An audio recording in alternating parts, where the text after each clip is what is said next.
the seasons are going to be changing here. So let's talk about our season, at least our climate for today. We've had temperatures above the normal, mid to upper 50s today. Low 50s is where we should be for this time of year. So we're slowly but surely creeping on up. Thank goodness. So we had a lot of daylight to really kind of soak up and get a bit more sunshine back in here today. That's also allowed our temperatures to warm because our wind directions have changed to a more of a southerly flow for us today. So about a 5 to 10 degree warm up, at least as of right now. So let's widen up the picture right now and show you kind of what's happening here. We have an area of low pressure that's really still kind of nudging over towards the east. This area high is also a bit farther over the east right now. So this is the updated map I wanted to show you. Still some active weather down south. That is a tornado watch in effect right now with a severe thunderstorm warning in effect. So this energy here is another night of Dixie Valley really kind of getting some active weather moving through. This is a stationary boundary, so this activity is really not moving all that much. Just the same, we have one over us right now, back over towards the north and west. This is going to be moving, very slowly for us by the time we get to the mid to late morning hours for us on our Monday.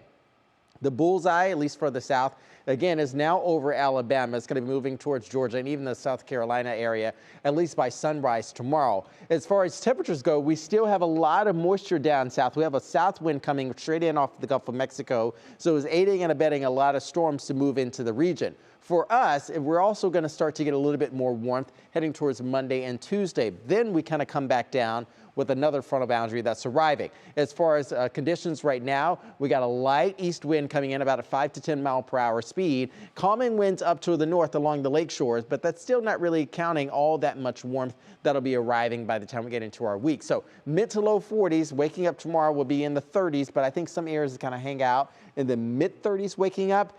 With the rain arriving for Monday morning and in a few showers in the afternoon, we'll start to add a little bit more to the rain gauges as well. I think we're likely going to stay below a ½ inch. So here's your National Design More hour-by-hour forecast. Notice what it looks like here. I'll move on to the other side where you can see the rain coming on in. Once we get into the early morning hours by Monday 6 a.m., much of the activity is going to trend up towards the north, becoming a little bit more widespread around 9 a.m. across the region. So that could limit some travel conditions at the time.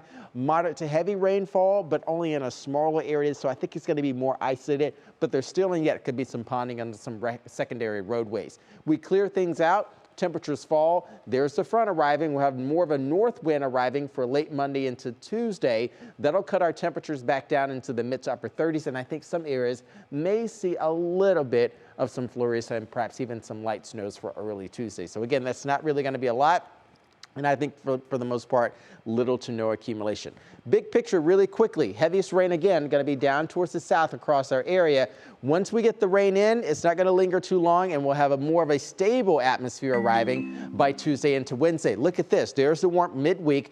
We bump things back up in your Union Home Mortgage 10-day outlook and even climb further on Friday. Low 60s and even into the 50s for the first half of the weekend, Lena. How about it? Thanks, Jason.